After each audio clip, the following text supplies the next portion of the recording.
This is why we call our former church a cult, because this is cult-like behavior. This woman is 100% correct, and I'm here to back her up today. Minnesota has a lot of cults and culty-like churches. She's trying to bring attention to one that I think I might have a story time about. And no, it's not that big Westwood church that's over in Minnetonka, although I do have a number of concerning stories about that one and some weird things I saw from them growing up. My story time actually takes place in the 1960s because it's my dad's story time. That's how long a lot of these culty churches and cults have existed here in Minnesota. Because obviously, Minnesota has a lot of open farmland. It's the perfect place to take people and hide starting one of these. Now, if you're familiar, my father is no longer with us. He passed away when I was younger, so I will do my best to tell the story time to the best of my 9-year-old memory. But as the number one rule of storytelling goes, every story is retold a little differently, and that is the new canon. This is actually the story he was saving for our first big heartbreak. It's of his first heartbreak, and if you think I'm a good storyteller, he's like OG storyteller. I'm just a novice compared to what he had. Sometimes he would guest lecture at colleges because he could just capture an audience like that. So he was born in the 1950s. This takes place when he was in high school with his very first girlfriend, which would have been around the late 60s, which perfect setting for this story. 60s and 70s were a big era for this. Now, he lives in a very small town in southern Minnesota, and a lot of his friends and family went on to marry their high school sweethearts. So he met this girl, he thought this was it, this was the love of his life, this was going to be his wife someday. And one day, she randomly skips town with a man who's much older than them and absolutely breaks his heart. He's crushed and shattered, but this girl just disappears from the town.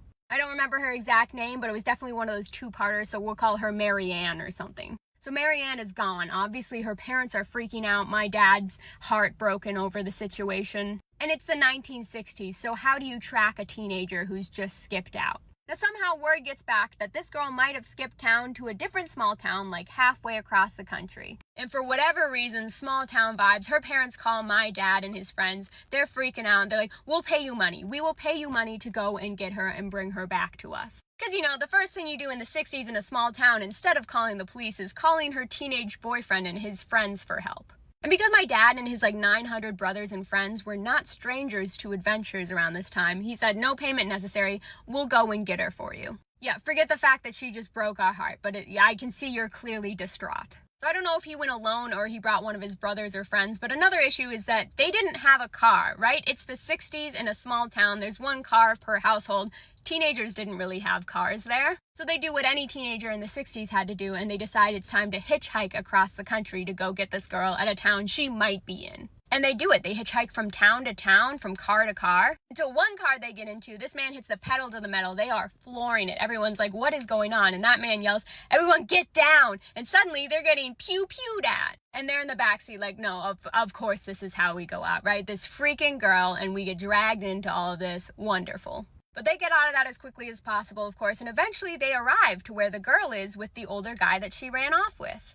Now, I don't remember if they actually convinced her to come home to speak to her parents or not, but that detail isn't exactly important. Because in the end, she didn't stay back in the town. She went off with that man and stayed in that culty church. And we even asked my uncles for her real name one day to look her up on Facebook to fact check this all. And it's true. We found her. And to this day, she's still married to that man. They pumped out 1 million children and they're living on a farm somewhere in northern Minnesota, still a part of that church.